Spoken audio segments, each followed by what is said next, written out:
Hello, everyone. For this calm talk, one topic or theory that I related to the most would have to be aggressive behavior.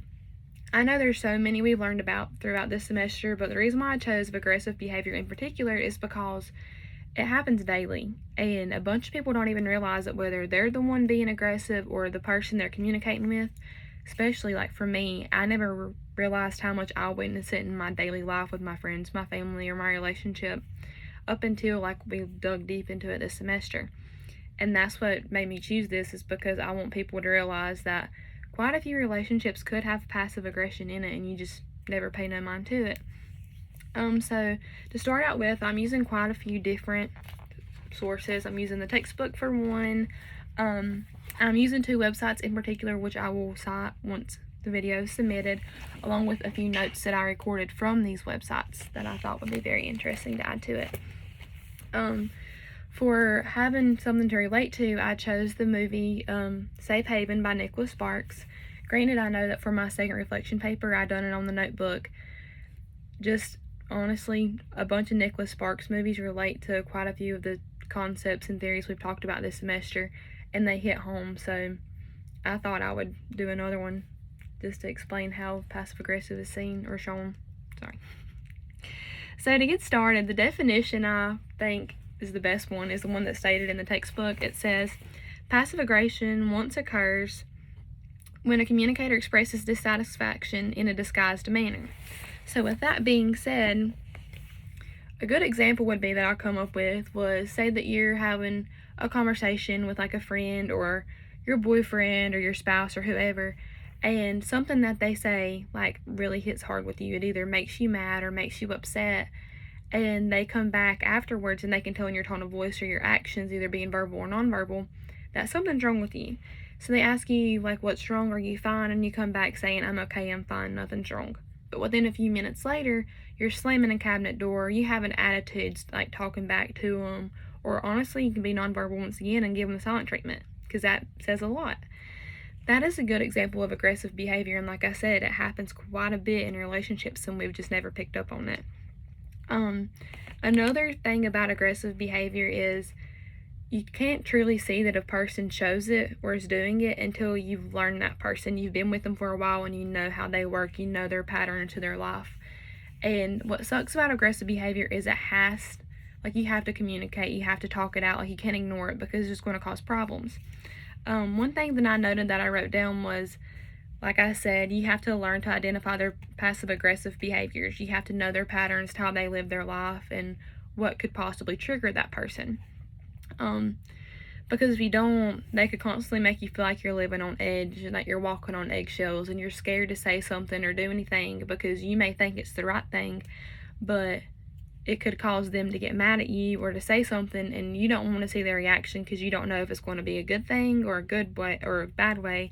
So you're scared and you live on edge because you're so afraid that that person's going to flip a switch and make them mad, and they won't communicate with you and tell you what it is other than looking at you saying that I'm fine or having a smart remark, trying to hint that what you said was in the wrong, but they don't want to just fully come out and tell you that.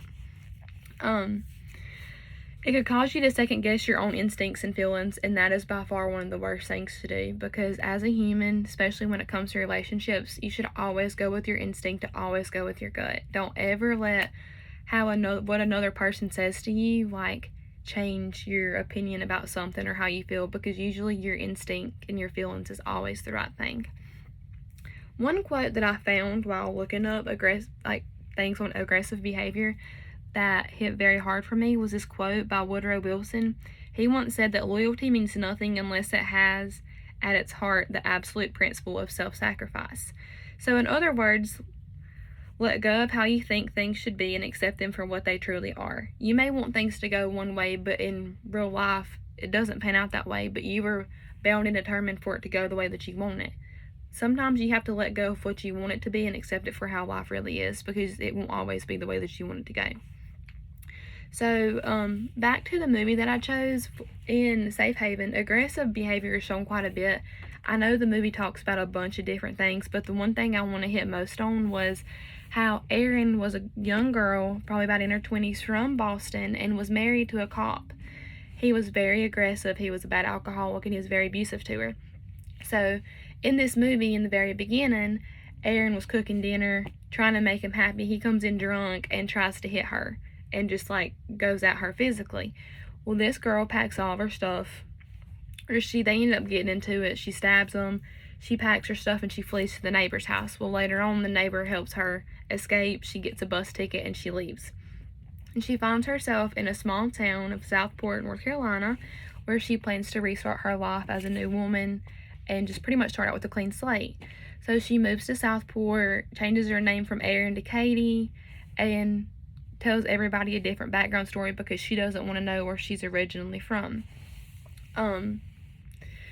She fled to Boston just because of her alcoholic and abusive husband. She had no other way to get away from him, and he run her life. He can control every little thing.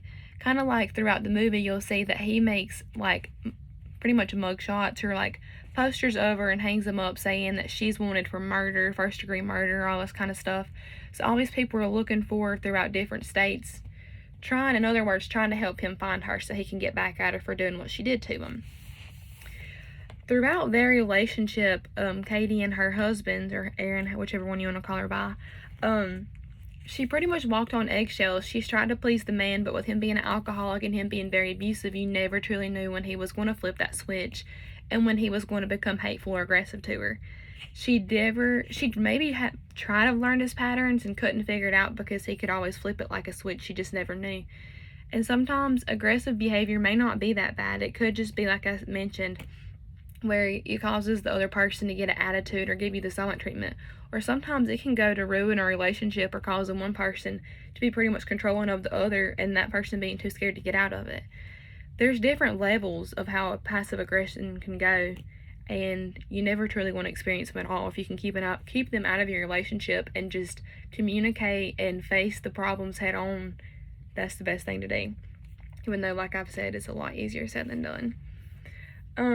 Also, another thing I want to hit on was I decided that a good way for people to realize how passive aggression works and how they can see that takes place in their daily life, I feel like, as an example for the ones watching this, I feel like you should get a partner and get together and role play a situation that may take place in your life, whether it be you and your boyfriend or your girlfriend or whatever get into an argument and you get mad and they ask you, hey, are you okay? Like, what's wrong? It's like, and like play it out, act it out, say like nothing's wrong. And within 30 seconds or so, either do like I said, give them the silent treatment or like slam a cabinet door or get an attitude with them. That way you can see from their perspective and then like flip it around, like flip it around, and then you be the person that ends up asking, are you okay, while the other one slams the cabinet door, so you can see it from their point of view. That way you can see how passive aggression works. Like I said, it could be a lot worse further on to the relationship. You have to learn your significant other or just a friend or a family member or whoever that person is. You have to learn their patterns of how they live their life and how like certain things could trigger them to become aggressive or to get an attitude or to say smart things. I did look up and learn that, oh goodness, hold on. Aggressive behavior can cause physical or emotional harm to others. It may range from verbal abuse to physical abuse. It can also involve harming personal property, which is very true. Like I mentioned, it could be something little like an argument with just words, or it could lead to like physical abuse, kind of like in the film Safe Haven with Erin and her husband. Every like scenario and situation is different, but you should always be able to witness when such behavior is taking place. And that's all.